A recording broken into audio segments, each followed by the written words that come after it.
Welcome back, Deadites and Ghost Beaters. If you're new to the channel, I am Oldhead Gaming, and of course today is the official launch of Redfall, but it did release a little bit early last night at 8 p.m. Eastern Standard Time, and I'd like to thank everyone at Arkane Bethesda for the review copy that we'll be using and all the videos coming up, as well as the stream today at 11 a.m. Now, when you first get the game, the decision you have to make is what type of character you want to play, and I'm going to show you the 4 you can choose from that vary from more of a melee DPS, range DPS, support, and healer. Now, let's take a look at the game itself, and I'll show you the 4 characters that start with. Now, remember, there will be 2 additional characters that will be coming with the Bite Back Edition, so if you get the game for free on Game Pass, it is, I think, $27 right now on sale just to buy the upgrade that comes with all the cosmetics that you can use today, as well as additional add-ons for your guns, and, of course, the 2 new characters that are part of the Season Pass. Let's take a look at right now at the 4 characters.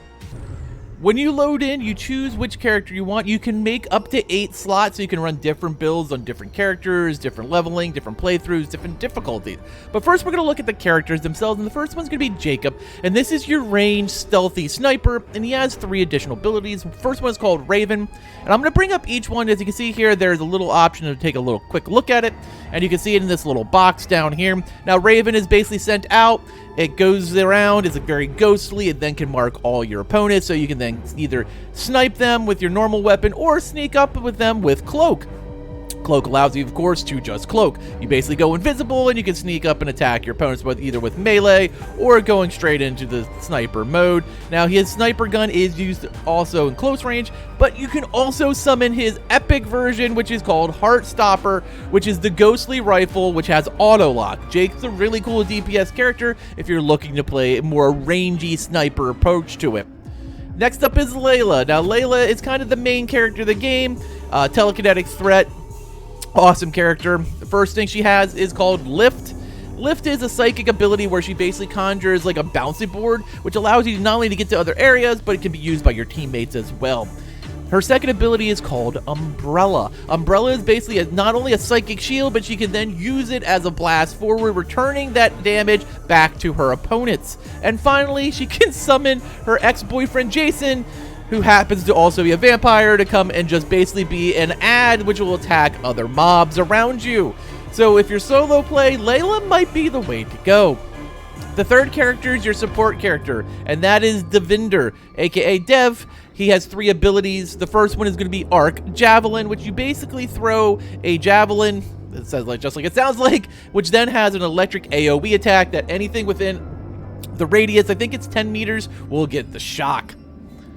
Next up is called Translocation. He throws a little device. It looks like a discus. He can teleport, but your teammates can also use it as well. Blacklight is exactly what it sounds like. He turns his light on and basically uses UV light to either A, stun or damage the opposing vampires. Now, he is going to be your support class. He's basically there to make your group more stable. He's not going to be the main damage dealers like Layla or Jacob, but he's very useful in the group. And finally is our healer, and that is Remi. Remi and her little robot, Bribon, which is basically a little tiny robot who just kind of bounces around and does his thing. The first one's going to be C4. It's pretty self-explanatory. You throw a bomb. Easy peasy, lemon squeezy. The next one is going to be Siren. You send Bribon into an area, and he basically becomes distracting. He absorbs damage. He allows the vampires or familiars to attack him, while you kind of slink into the shadows and go after who you need. And finally, Mobilize, which is a rally cry, basically, ability where you drop a health pack, and everyone within that AoE range will receive a return to health. And that is your 4 different characters. They're also going to have additional skins if you got the Bite Backpack. As I said here, we have the 4 main characters when you start: Layla, Dev, Jacob, and Remi, and depending on your playstyle, you might naturally gravitate to one character or the other. If you like to be the healer of the group, Remi's the girl for you. If you like to be DPS, Layla or Jacob, depending on your playstyle. And of course, if you're the support player who likes to just boost the group while still getting your kills in, that's the guy for you. Now, we will do videos following up on the particular abilities when the newest characters of the Season Pass drop from the Bite Back Edition. And it is available for purchase today. Like I said, other cosmetics and additional stuff come with it, not just the next 2 characters. So if you want to get that and you're on Game Pass, you can just buy the Bite Back Edition and it'll upgrade your version. Now, I know the reviews have come out a little bit, the start, but I honestly am not surprised. I'll be honest, a lot of Bethesda games get ripped up pretty badly from the get-go, but I have years and years of fun with them, so I still have a lot of hope for the game, and I hope to see you at 11 a.m. when we go live. Thanks for watching, and later, mates.